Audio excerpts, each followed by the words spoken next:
fall, and it's the first short story, fiction story that I've written since 1996.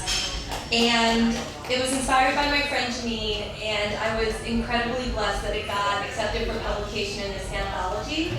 And I feel it's appropriate because of the time of year. It's called Autumn Shift. Luscious, red, and round, Apple sat at the top of the tree surrounded by a tangle of branches. Leaves of green protruded all around, the colors so rich and electric, it vibrated with intensity from the sun. But Apple paid no attention to that. All she could focus on was the war being waged around her. So those leaves became her shield. They allowed her to shy away from the world at large, to be reticent and removed.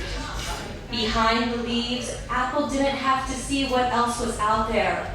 Besides, she already knew, or at least that's what she thought. Every so often, a slight breeze would tussle through the treetop. The branches would bend and the leaves would sway as if partners in a dance. But Apple did not want to join in. It frightened her because she could see she was surrounded on all sides by other apples. They condescended with just their presence, their bright skin, firm bodies, shining glory. Why did they have to be so perfect?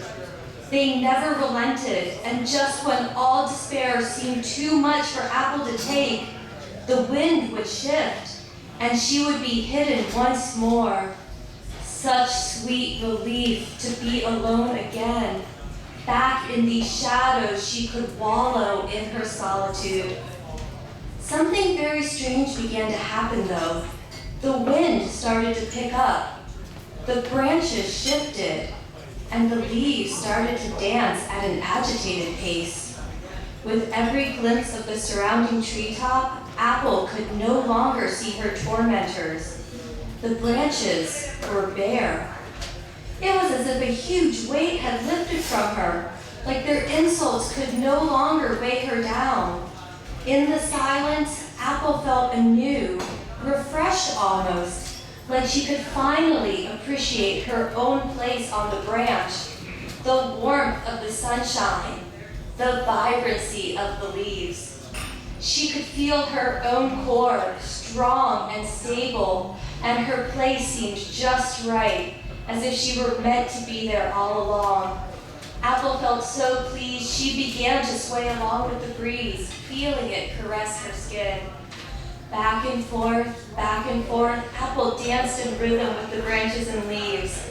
She found delight in these new sensations, enjoying what she never knew she had, occasionally feeling a twinge of regret for not realizing this sooner.